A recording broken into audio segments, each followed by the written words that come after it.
Apocalypse, chapitre 12. Un grand signe parut dans le ciel, une femme enveloppée du soleil, la lune sous ses pieds, et une couronne de 12 étoiles sur sa tête. Elle était enceinte et elle criait, étant en travail et dans les douleurs de l'enfantement. Un autre signe parut encore dans le ciel, et voici, c'était un grand dragon rouge, ayant 7 têtes et 10 cornes, et sur ses têtes 10 diadèmes. Sa queue entraînait le tiers des étoiles du ciel, et les jetait sur la terre. Le dragon se tint devant la femme qui allait enfanter, afin de dévorer son enfant, lorsqu'elle aurait enfanté. Elle enfanta un fils qui doit paître toutes les nations avec une verge de fer.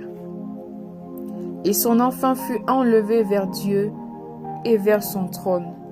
Et la femme s'enfuit dans le désert, où elle avait un lieu préparé par Dieu, afin qu'elle y fût nourrie pendant 1260 jours. Et il y eut guerre dans le ciel. Michel et ses anges combattirent contre le dragon, et le dragon et ses anges combattirent. Mais ils ne furent pas les plus forts, et leur place ne fut plus trouvée dans le ciel. Et il fut précipité, le grand dragon, le serpent ancien appelé le diable et Satan, celui qui séduit toute la terre. Il fut précipité sur la terre, et ses anges furent précipités avec lui. Et j'entendis dans le ciel une voix forte qui disait, « Maintenant le salut est arrivé, et la puissance et le règne de notre Dieu, et l'autorité de son Christ, car il a été précipité, l'accusateur de nos frères, celui qui les accusait devant notre Dieu jour et nuit.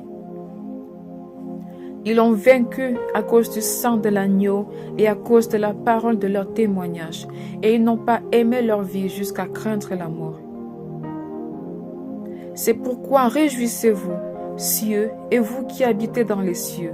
Malheur à la terre et à la mer, car le diable est descendu vers vous, animé d'une grande colère, sachant qu'il a peu de temps. Quand le dragon vit qu'il avait été précipité sur la terre, il poursuivit la femme qui avait enfanté l'enfant mâle. Et les 2 ailes du plus grand aile furent données à la femme, afin qu'elle s'envolât au désert, vers son lieu, où elle est nourrie un temps, des temps, et la moitié d'un temps, loin de la face du serpent. Et de sa bouche, le serpent lança de l'eau comme un fleuve derrière la femme, afin de l'entraîner par le fleuve. Et la terre secourut la femme, et la terre ouvrit sa bouche et engloutit le fleuve que le dragon avait lancé de sa bouche.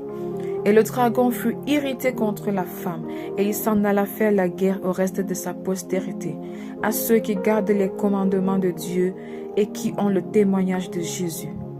Et il se tint sous le sable de la mer.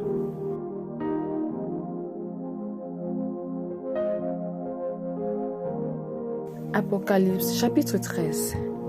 Puis je vis monter de la mer une bête qui avait 10 cornes et 7 têtes, et sur ses cornes 10 diadèmes, et sur ses têtes des noms de blasphème. La bête que je vis était semblable à un léopard. Ses pieds étaient comme ceux d'un ours, et sa gueule comme une gueule de lion. Le dragon lui donna sa puissance, et son trône, et une grande autorité. Et je vis l'une de ses têtes comme blessée à mort, mais sa blessure mortelle fut guérie. Et toute la terre était dans l'admiration derrière la bête. Et ils adorèrent le dragon, parce qu'il avait donné l'autorité à la bête. Ils adorèrent la bête en disant, « Qui est semblable à la bête, et qui peut combattre contre elle ?» Et il lui fut donné une bouche qui proférait des paroles arrogantes et des blasphèmes, et il lui fut donné le pouvoir d'agir pendant 42 mois. Et elle ouvrit sa bouche pour proférer des blasphèmes contre Dieu. Et elle ouvrit sa bouche pour proférer des blasphèmes contre Dieu, pour blasphémer son nom et son tabernacle, et ceux qui habitent dans le ciel. Et il lui fut donné de faire la guerre aux saints, et de les vaincre. Et il lui fut donné autorité sur toute tribu, tout peuple, toute langue et toute nation. Et tous les habitants de la terre l'adoreront.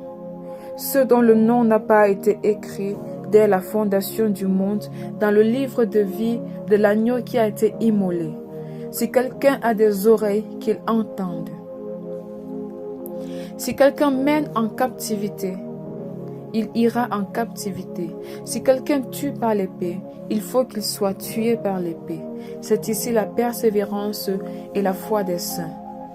Puis je vis monter de la terre une autre bête qui avait 2 cornes semblables à celles d'un agneau et qui parlait comme un dragon.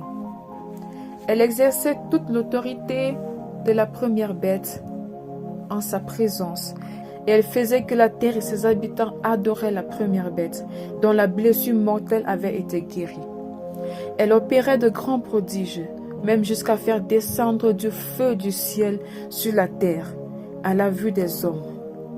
Et elle séduisait les habitants de la terre par les prodiges qu'il lui était donné d'opérer en présence de la bête, disant aux habitants de la terre de faire une image à la bête qui avait la blessure de l'épée et qui vivait.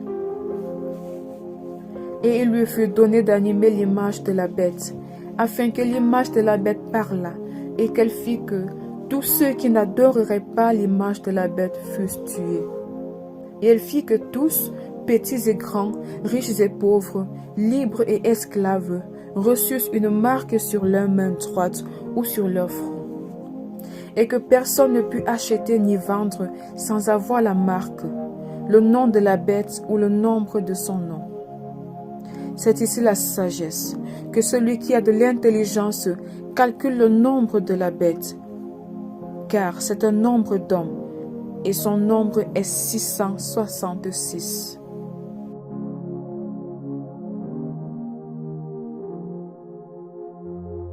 Apocalypse chapitre 14.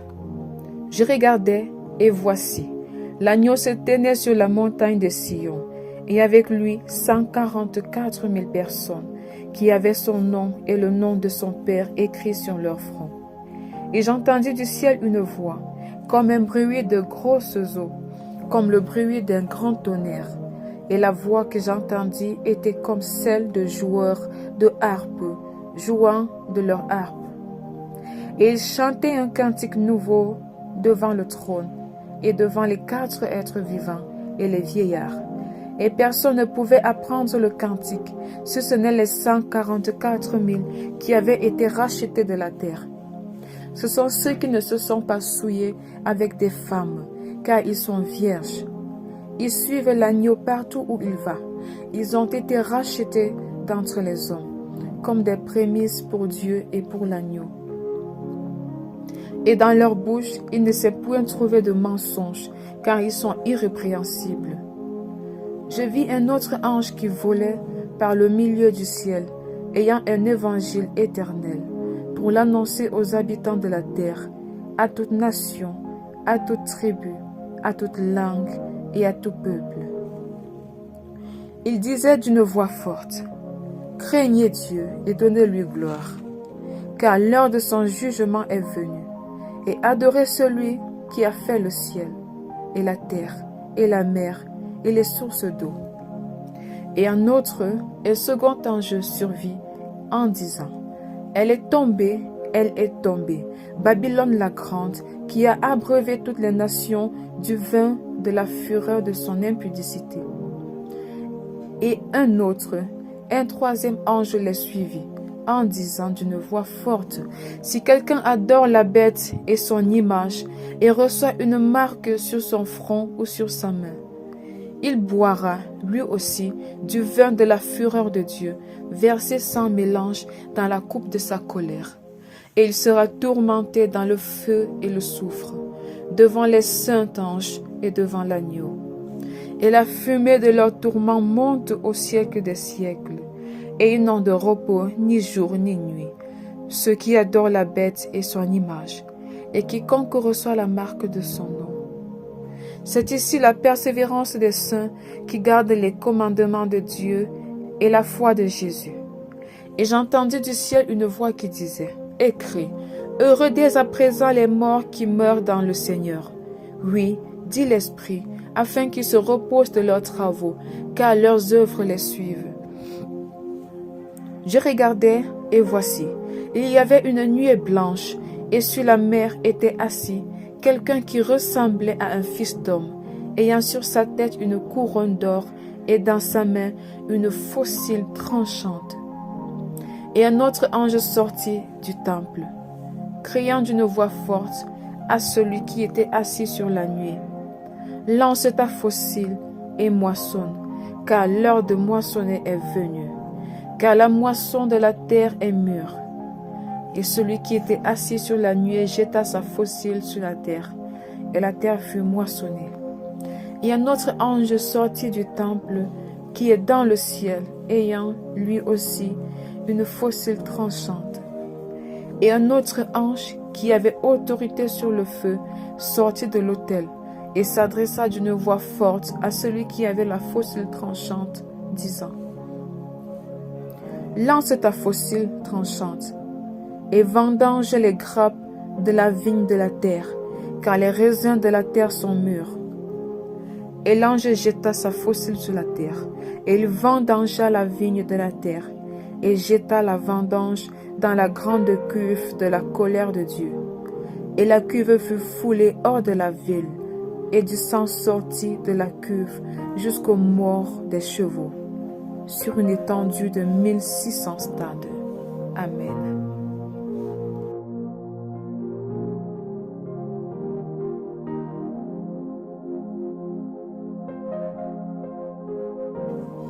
Psaume chapitre 102.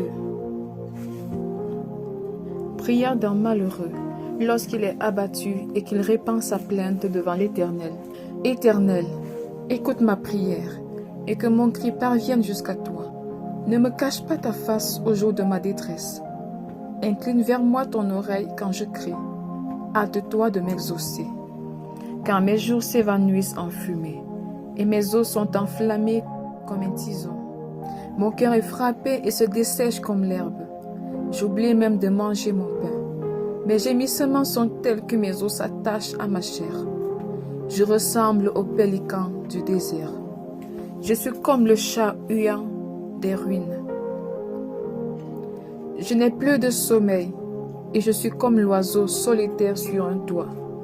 Chaque jour mes ennemis m'outragent et c'est par moi que jurent mes adversaires en fureur. Je mange la poussière au lieu de pain, et je mêle des larmes à ma boisson, à cause de ta colère et de ta fureur, car tu m'as soulevé et jeté au loin. Mes jours sont comme l'ombre à son déclin, et je me dessèche comme l'herbe.